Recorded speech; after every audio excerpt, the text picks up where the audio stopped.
Hello everyone, it's Dr. Dave. Hope you're all doing well. You had a nice start to your week and to your month of February. It's Groundhog Day. Let's see what the groundhogs in North America have to say today. Coming at you on behalf of the Toronto Neck and Back Pain Clinic with your daily health update for Tuesday, February 2nd, 2021.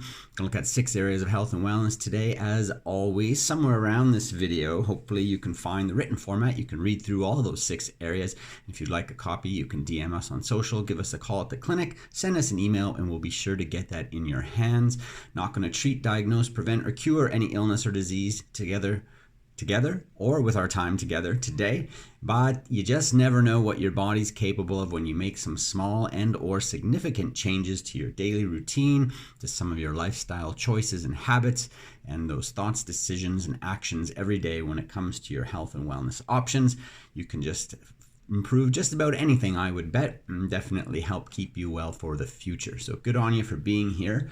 The journal Circulation, January 2020, looked at the difference in impact on heart disease with smoking plus vaping versus just smoking alone. So I guess they replaced some of the smoking with vaping, and they found that there was no difference in the biomarkers associated with heart disease in those two groups. It would be interesting to see what vaping alone did against smoking alone in that same kind of study, but I guess it's probably out there, just not in this study. But replacing some smoking with vaping, no better for heart disease risk. So both of those are habits that we want to curtail or change in order to support our health and wellness. There's always a debate about food choices and acne as well in the research and literature, but according to the International Journal of Dermatology, January 2021, they looked at 53 different studies, and they believe there is an association with high intake of added sugars and processed foods in association with cases of acne. So, but those kinds of foods, added sugars, processed foods, generally not good for us and could lead to other health problems as well. So it doesn't hurt to eliminate those and or then reduce them to some kind of moderation that makes sense. To see what happens to your overall health and wellness may just help with the complexion.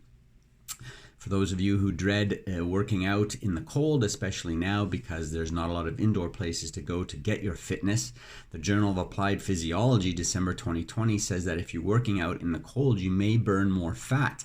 They did an experiment involving moderately fit but overweight adults, and they noticed that exercising at 0 degrees Celsius led to a nearly threefold increase in lipid oxidation in the body compared to when they worked out in a more temperate setting.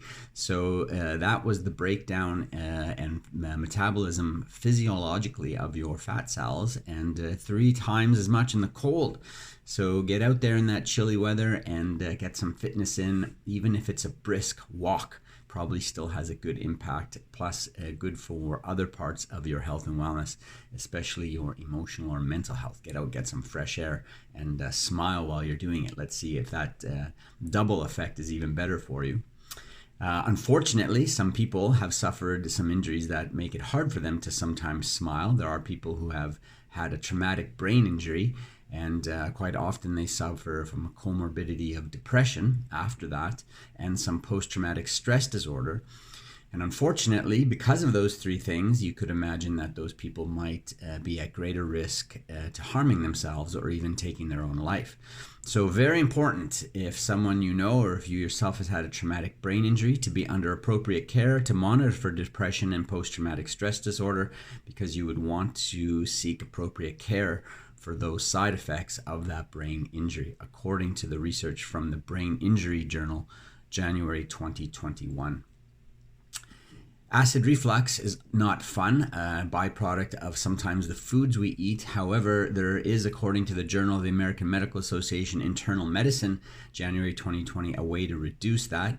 They looked at data from the Nurses' Health Study, and they said that if you maintain a healthier weight, you don't smoke, you exercise for 30 minutes a day, you eat a healthy diet, and you moderate your coffee, tea, and soda intake to 2 or fewer cups a day, that will reduce your risk of gastrointestinal reflux by up to 37%. I would wager to say that if you maintain as close to healthy weight as possible, you don't smoke, you exercise for 30 or more minutes a day, you eat a healthy diet, and you moderate that coffee, tea, and soda intake, you might just be able to feel better in a lot of different ways with a lot of different health conditions, and maybe even stack the deck in your favor to prevent or avoid some health problems. So some good advice, just again supported by the research and literature, things that we know, but we certainly want to do our best to act on. The Journal of Sports Rehabilitation, December 2020, talked about an activity near and dear to my heart with running, and they looked at how manipulation benefits runners with knee condition. Patelliformal pain syndrome, also known as PFPS, is a common cause of knee pain for runners. They looked at 82 of those runners with that condition, and they observed that when they used joint manipulation and myofascial release to the lower back, the hip, the SI joints, and the knee and the ankle, it led to improvements in the knee pain and improved lower limb function, decreasing the plantar pressure in the middle foot and increasing the posterior thigh flexibility. So some positive changes there by applying the appropriate kinds of treatment, and then I'm sure supporting that with the appropriate self-care and some good advice in terms of warm-up, cool-down, your shoe selection, and keeping those shoes fresh can all help a runner stay in the running game. Same can apply to running and other activities as well. You want to make sure you address some of those biomechanical changes that might be happening, and make sure your gear, your warm-up, your cool-down, your technique, and a whole bunch of other stuff is just lined up. Line those ducks up in a row with your activities, and you'll be able to do them and enjoy them for the rest of your life. All right. So that's your daily health update for Tuesday. We'll see what the groundhogs say this morning when I left. I can't say it. It's Chubbanakanaki Sam. One of them did not see his shadow, so they're predicting one early spring in that respect, but there's a few other groundhogs out there that still needed to report, but hopefully the news is good. However, if you're like my son, he is kind of disappointed. He wants winter to go on a bit longer. Some of us just enjoy the winter season, which is great. So hopefully that's good news for you, whatever you're hoping for. All right.